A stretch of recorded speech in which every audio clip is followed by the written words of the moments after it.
విజయనగరం జిల్లా బొబ్బిలి మున్సిపాలిటీ పరిధిలో రామానగరం వలస దగ్గర 2014-19 మధ్యలో తెలుగుదేశం ప్రభుత్వ అధికారులు ఉన్నప్పుడు పేద మధ్యతరగతి వారి కోసం వారి నివాసం ఉండడం కోసం అని చెప్పేసి టిట్కో ఇళ్ల పథకం ప్రారంభించడం జరిగింది. అందులో భాగంగా ఈ రామానగరం వలస దగ్గర 1680 ఇళ్లు మంజూరు చేశారు. అయితే ప్రస్తుతం ఇందులో 1200 ఇళ్లు పూర్తయ్యాయి. ఎన్నికల ముందు అప్పుడు అధికారంలో వైఎస్ఆర్ కాంగ్రెస్ పార్టీ ప్రభుత్వం వారు లబ్ధిదారులకు ఆ ఇల్లు ఇద్దామని ప్రయత్నం చేయగా కనీస మౌలిక సదుపాయాలు లేవని చెప్పేసి వాళ్ళు తిరస్కరించడం జరిగింది.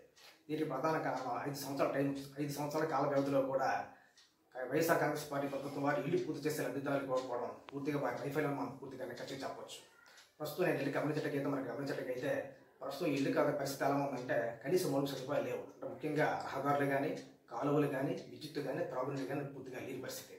మరి ముఖ్యంగా ఏంటంటే పట్టణం నుంచి ఈ కాలనీ చేరాలనుకుంటే ప్రధాన రహదారి పూర్తిగా అసలు బాగాలేదు.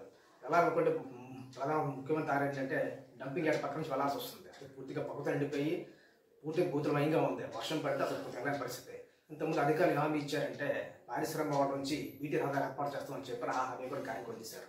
ఇంకా గమనించేటకైతే విద్యుత్ సౌకర్యం విషయానికి వచ్చేటకైతే సబ్స్టేషన్ ఏర్పాటు చేశారు, కానీ ఇంకా ఇళ్ళకి కనెక్షన్ అయితే ఇవ్వలేదు అనమాట.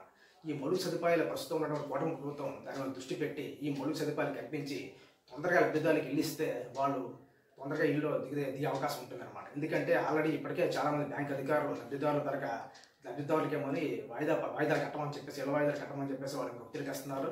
మరి కొంతమందికి లబ్ధిదారులకి ఏంటంటే వాళ్ళ అకౌంట్ డబ్బులు ఉంటే బ్యాంక్ అధికారులు తీసేస్తున్నారు అనమాట. ఈ పరిస్థితి గత ప్రభుత్వ హయాంలో చాలాసార్లు ఆ వైఎస్ఆర్ కాంగ్రెస్ పార్టీ ముట్టుకున్నా కూడా అధికారులు కానీ పాలకులు కానీ పట్టించుకునే సందర్భం అనమాట. సో ప్రస్తుతం వస్తున్న కూటమి ప్రభుత్వం ఏంటంటే ఇంతకుముందు మీరే ఇల్లు ఇచ్చారు కాబట్టి ఆ సమస్య దృష్టి పెట్టి తొందరగా మౌలిక సదుపాయాలు కల్పించి లబ్ధిదారులు తొందరగా ఇల్లుమని నేను లోక్సభ విజ్ఞప్తి చేస్తాను.